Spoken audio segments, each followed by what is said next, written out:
Hello learners, कैसे हैं आप सभी। I hope you all are doing great. हम लोग टीजीटी पीजीटी एग्ज़ाम के लिए पॉलिटिकल साइंस के सभी चैप्टर वाइज एमसीक्यू को कवर कर रहे हैं, जिसमें आज हम लोग संविधान और संविधानवाद से रिलेटेड जितने भी महत्वपूर्ण क्वेश्चन बन सकते हैं उन सभी को डिस्कस करेंगे। और जिसमें पहला है सूची 1 को सूची 2 से सुमेलित करना है। तो अमेरिका के संविधान से भारत में क्या लिया गया है, तो उपराष्ट्रपति को ऊपरी सदन का जो पदेन अध्यक्ष के रूप में, तो जो उपराष्ट्रपति है या ऊपरी सदन मतलब कि राज्यसभा, ठीक है। अपर सदन कौन सा होता है, राज्यसभा, और लोअर सदन कौन सी होती है, लोकसभा। इसके पदेन अध्यक्ष रहता है कौन, उपराष्ट्रपति बनता है। तो ये कहाँ से लिया गया है, ये व्यवस्था ली गई है अमेरिका के संविधान से। जो अवशिष्ट शक्तियां हैं ये भारत में कहाँ, संघ सरकार में निहित है, और ये ली गई है कनाडा से। कनाडा से ली गई है का क्या मतलब है कि कनाडा में भी जो अवशिष्ट शक्तियां हैं वो संघ में निहित होती हैं। और समवर्ती सूची, और इस पर राज्य तथा केंद्र दोनों का अधिकार होता है। मतलब कि जो समवर्ती सूची होती है इस पर राज्य और केंद्र दोनों ही कानून बना सकते हैं, और ये व्यवस्था ली गई है ऑस्ट्रेलिया के संविधान से। तथा जो विधि के द्वारा स्थापित प्रक्रिया है ये लिया गया है जापान के संविधान से। नेक्स्ट है, कह रहा है निम्नलिखित में से कौन सा एक सही नहीं है। तो एक कठोर जो संविधान होता है ये हड़बड़ी में किए गए परिवर्तनों से सुरक्षा प्रदान करता है, बिल्कुल सही है। जो एक कठोर संविधान होता है ये जो दलीय झड़पें होती है इनका शिकार नहीं हो सकता है, दूसरा भी सही है। तीसरा कह रहा है कि यदि संविधान कठोर है तो वह केवल उच्च राजनीतिक चेतना के लोगों के लिए उपयुक्त है, तो ऐसा नहीं है। तो इसका ऑप्शन सी ही गलत हो जाएगा। और यदि भारत की बात करें तो भारत का संविधान जो है ना ही केवल कठोर है ना ही पूर्णतः लचीला है। तो भारत का संविधान क्या है, ये अंशतः कठोर भी है और अंशतः लचीला भी है, ठीक है, मिक्सचर है। नेक्स्ट, निम्न में से किसका विधि के शासन से घनिष्ठ संबंध होता है, तो ये हो जाएगा जो सीमित सरकार होती है इसका। और जो विधि का शासन है उसके 3 अर्थ होते हैं, कौन कौन से। विधि के शासन के अंतर्गत क्या होता है कि जो कोई भी व्यक्ति है वह कानून से परे नहीं है, ये कहलाता है विधि का शासन। और इसका मतलब क्या है कि बिना अपराध के दंडित भी नहीं किया जा सकता कोई भी व्यक्ति। और संविधान के सामान्य सिद्धांत जो होते हैं वो न्यायिक निर्णयों के परिणाम होते हैं। नेक्स्ट है, कथन दिया है कि लिखित तथा अलिखित संविधानों में केवल मात्रा का अंतर है, ठीक है, प्रकार का नहीं है, ठीक है। ये कौन कहते हैं, ये कहते हैं गार्नर।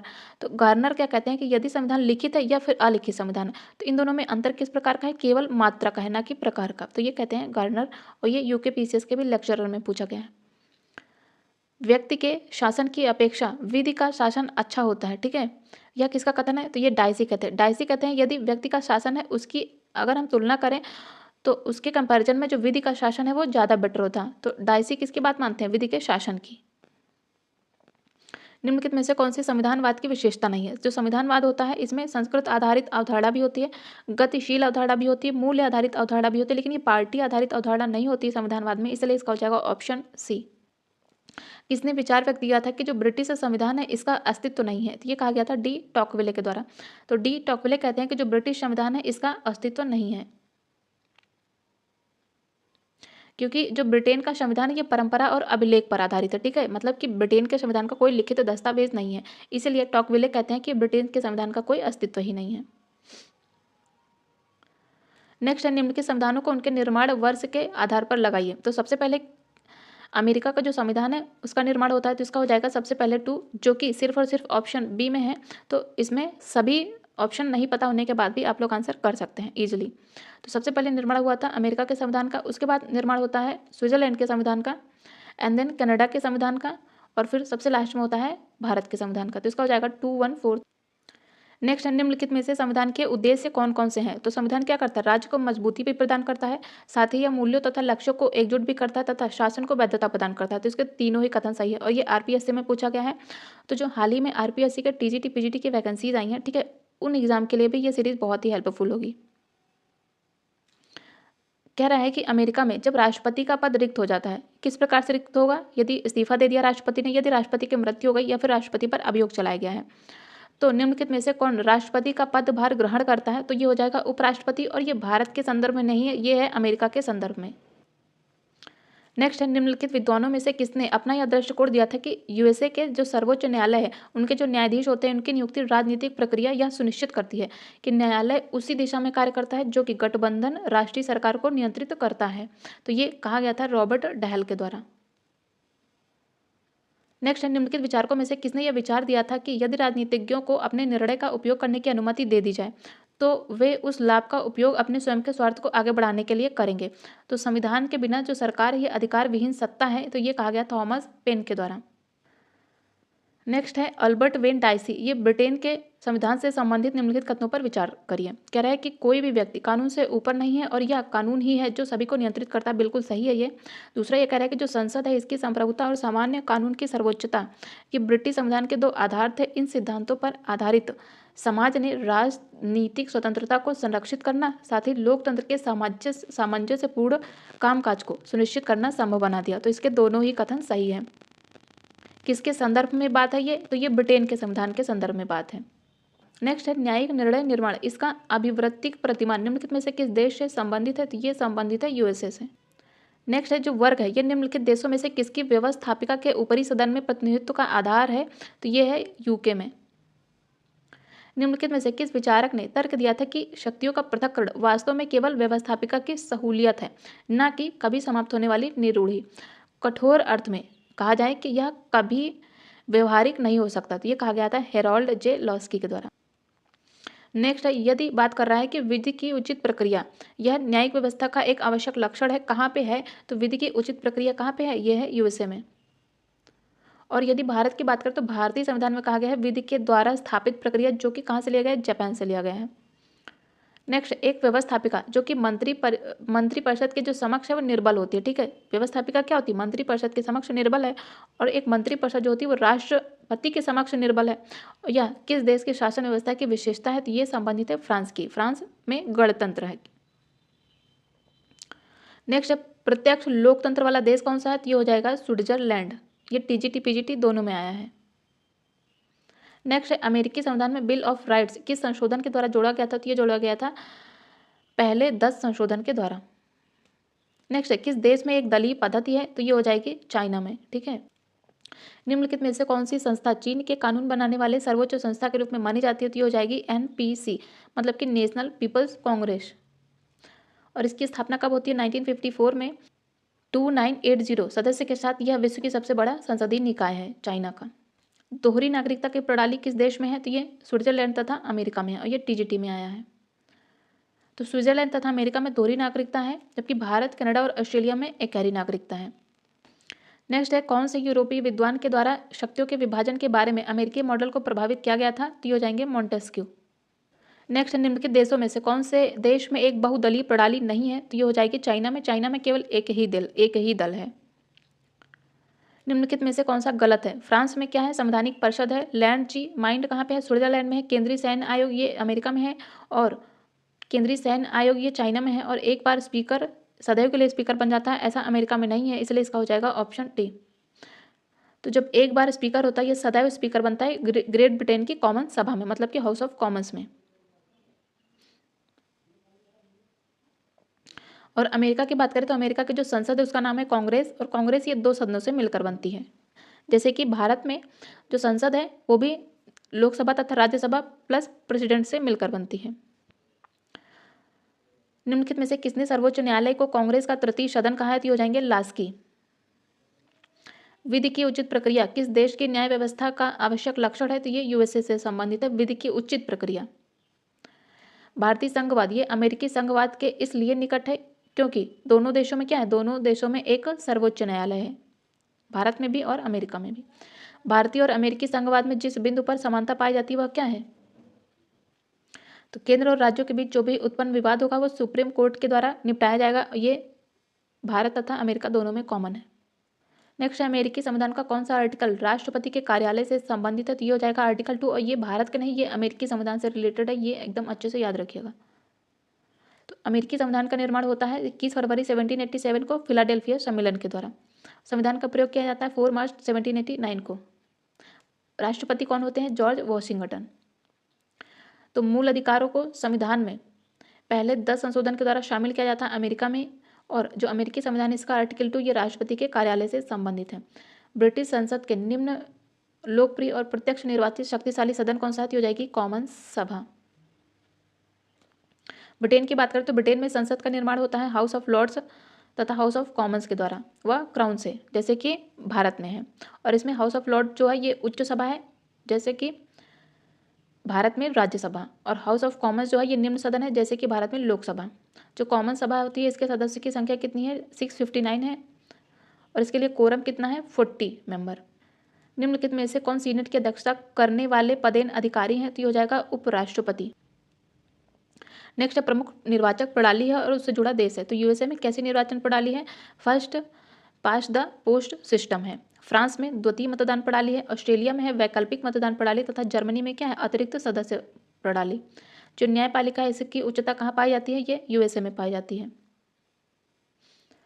नेक्स्ट है अमेरिकी राष्ट्रपति के निर्वाचन में यदि किसी उम्मीदवार को अपेक्षित बहुमत नहीं मिलता तो निर्णय के लिए किसके पास भेजा जाता? तो ये भेजा जाता हाउस ऑफ रिप्रेजेंटेटिव में। नेक्स्ट है अगेन प्रमुख निर्वाचन व्यवस्था है। तो first pass the post system जो कि यूएसए में भी है और भारत में भी है। 2 राउंड्स ऑफ सिस्टम कहाँ पे है? मिस्र में है, मतलब कि इजिप्ट में है, अफ्रीका में। अफ्रीका का देश है इजिप्ट। लिस्ट सिस्टम कहाँ पे है? ब्राज़ील में है। सिंगल ट्रांसफरेबल वोट सिस्टम कहाँ पे है? आयरलैंड में। यूएसए के विदेश नीति को अंतिम रूप कौन प्रदान करता है? तो ये हो जाएगा राष्ट्रपति। फ्रांसीसी संविधान का कौन सा आर्टिकल प्रधानमंत्री को विधायिका में विधायी पहल देता है? तो ये हो जाएगा आर्टिकल 39। नेक्स्ट है सीनेट के कुल सदस्यों की संख्या कितनी होती है? तो ये हो जाएगी 100। सीनेट बात कर रहा है अमेरिका के संविधान की। तो अमेरिका जो है ये सीनेट, अमेरिकी सीनेट जो है दुनिया की सबसे शक्तिशाली उच्च सदन है। अमेरिका में संसद को कांग्रेस कहते हैं और कांग्रेस के जो निम्न सदन है उसे हाउस ऑफ रिप्रेजेंटेटिव कहते हैं तथा जो सीनेट होता है इसमें अमेरिका के प्रत्येक राज्य से 2-2 मेंबर आते हैं और सीनेट की संख्या कितनी है? 100 है तथा सीनेट के कुल सदस्यों की संख्या ये भी 100 है। फ्रांस की व्यवस्थापिका का निचला सदन कौन सा है? तो हो जाएगा चैम्बर्स ऑफ ड्यूटीज। निम्नलिखित में से किस एक समुच्चय में सभी संघीय राज्य हैं? तो हो जाएगा यूएसए, ऑस्ट्रेलिया, मलेशिया तथा कनाडा, ये सभी संघीय राज्य है। यहाँ पे संघीय व्यवस्था है। एक आधुनिक राज्य संविधान के बिना राज्य नहीं अपितु अराजकता का शासन है, ये कहा गया था जेलीनेक के द्वारा। कौन सी विधि राष्ट्र के मौलिक विधि के रूप में मानी जाती है? तो ये हो जाएगी संवैधानिक विधि। निम्न में से किस देश के संविधान में संशोधन जनमत संग्रह के द्वारा किया जाता है? तो ये हो जाएगा स्विट्जरलैंड। निम्नलिखित में से कौन सी विधि के शासन से घनिष्ठ संबंध रखता है? तो ये हो जाएगा संविधानवाद। निम्नलिखित में से कौन विकसित संविधान का उदाहरण है? तो ये हो जाएगा ब्रिटेन। वर्तमान समय में संवैधानिक राजतंत्र कहाँ पे है? तो ये इंग्लैंड में है। नेक्स्ट है कथन दिया है कि हम एक संविधान के अंतर्गत कार्य करते हैं किंतु संविधान वह है जैसा कि न्यायाधीश बतलाते हैं कि वह यह कहता है। और यह किस न्यायपालिका के बारे में है? तो यह है यूएसए के बारे में। नेक्स्ट है संविधानवाद कैसा होता है? तो यह गतिशील होता है। संविधानवाद यह एक आधुनिक धारणा है और यह कामना करती है कि जो राजनीतिक व्यवस्था है ये नियमों तथा विनियमों के द्वारा संचालित होनी चाहिए।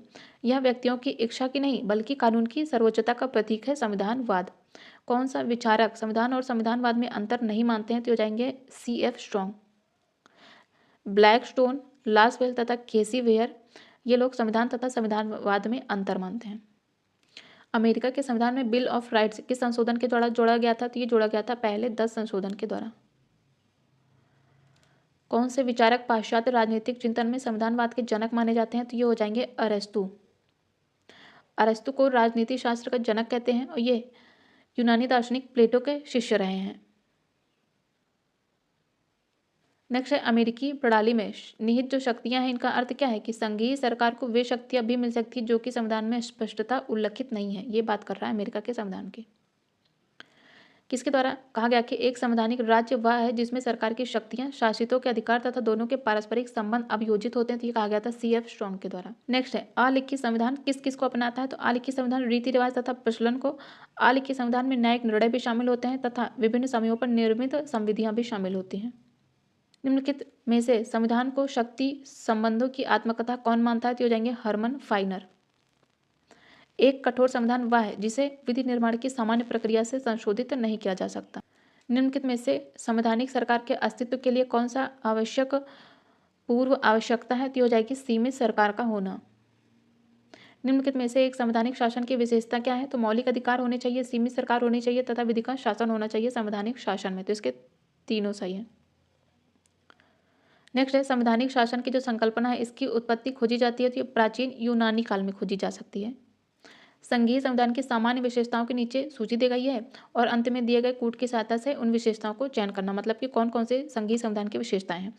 तो लिखित होना चाहिए, दुष्परिवर्तनशील संविधान होना चाहिए, केंद्र तथा संघात्मक इकाइयों के मध्य शक्तियों का बंटवारा भी होना चाहिए संघीय संविधान में, विधायिका और कार्यपालिका के मध्य शक्तियों का पृथक्करण नहीं होना चाहिए इसमें। तो इसका तीसरा गलत हो जाएगा। द्विसदनीय राष्ट्रीय विधानमंडल भी होना चाहिए। तो इसका सही है 1, 2 एंड 4।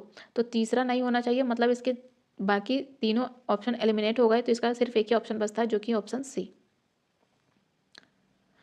किस देश का संविधान नमनीय तथा विकसित है? तो ये हो जाएगा ब्रिटेन का संविधान।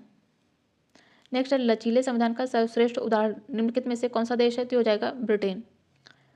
नेक्स्ट है कौन संविधान शासन नेक्स्ट है निम्नलिखित में से कौन संवैधानिक शासन की मुख्य विशेषता है? तो निर्मित संविधान होना चाहिए, विधि का शासन होना चाहिए, शक्ति का पृथक्करण नहीं होना चाहिए, विचार और अभिव्यक्ति की स्वतंत्रता होनी चाहिए। तो इसका हो जाएगा ऑप्शन डी। नेक्स्ट है किसके द्वारा कहा गया है कि संविधान के बिना राज्य राज्य न होकर अराजकता का शासन होगा? ये कहा गया जेलीनेक के द्वारा। निम्नलिखित में से कौन सा संविधान शक्तियों के वितरण में अवशिष्ट शक्तियां केंद्र को प्रदान करता है? तो ये हो जाएगा कनाडा का संविधान। तो जो कनाडा है और साथ में भारत में भी संविधान में जो अवशिष्ट शक्तियां हैं वो केंद्र को प्राप्त है, जबकि स्विट्जरलैंड, ऑस्ट्रेलिया और यूएसए में जो केंद्र की शक्तियां जो अवशिष्ट शक्तियां हैं वो केंद्र को नहीं प्राप्त है। किस देश के बारे में कहा गया है कि वहाँ कोई संविधान नहीं है? तो ये कहा गया है ग्रेट ब्रिटेन के, क्योंकि यह अलिखित संविधान है। नेक्स्ट है निम्नलिखित में से कौन एक अच्छे संविधान के आवश्यक तत्व होने चाहिए? तो सुनिश्चितता होनी चाहिए, व्यापकता जरूरी नहीं है, संक्षिप्तता जरूर होनी चाहिए, परंपराएं भी होनी चाहिए तथा नमनीय और कठोरता का मिश्रण होना चाहिए, जो कि भारत के संविधान में है, इसलिए इसका हो जाएगा ऑप्शन सी। नेक्स्ट है दुष्परिवर्तनशील संविधान कौन सा है जो कि सामान्य विधि निर्माण प्रक्रिया से संशोधित नहीं होता? वही हो जाएगा दुष्परिवर्तनशील संविधान। संवैधानिकवाद की जो पश्चिमी अवधारणा है इसकी मुख्य विशेषता क्या है? विधि का शासन होना, प्रतिनिधि संस्थाएं भी हैं और सशक्त लोक मत का होना। निम्नलिखित में से किस देश के प्रत्येक राज्य का अपना अलग संविधान है? तो ये हो जाएगा यूएसए का।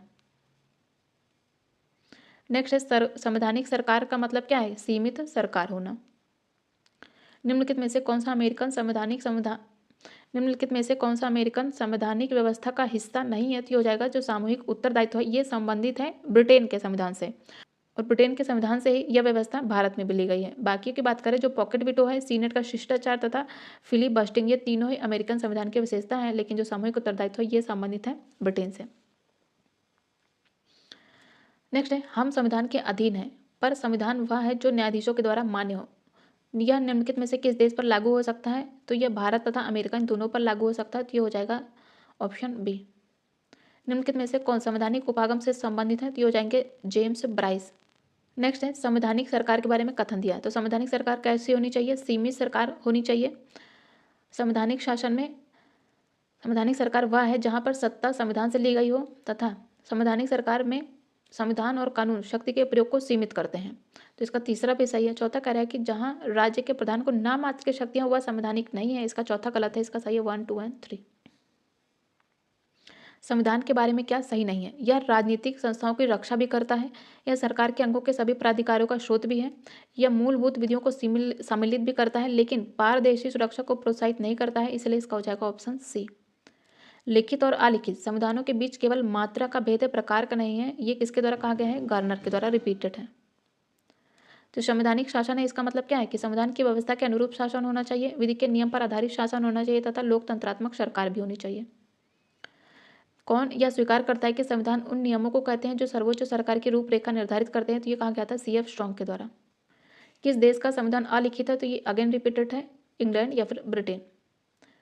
ग्रेट ब्रिटेन का जो अलिखित संविधान है इसके विकास के मुख्य कारण क्या है? क्योंकि वहाँ पे परंपराओं को कानून समान पवित्र मान लेने की ब्रिटिश मान्यता है, परंतु न्यायालय में वाद योग्य नहीं। तो इसका हो जाएगा ऑप्शन बी। निम्नलिखित में से कौन सा एक देश है जो कठोर संविधान का सर्वोत्तम उदाहरण है? तो ये हो जाएगा यूएसए। किसके द्वारा कहा गया कि संविधान के बिना सरकार अधिकार बिना शक्ति के समान है? तो ये कहा गया थॉमस पेन के द्वारा।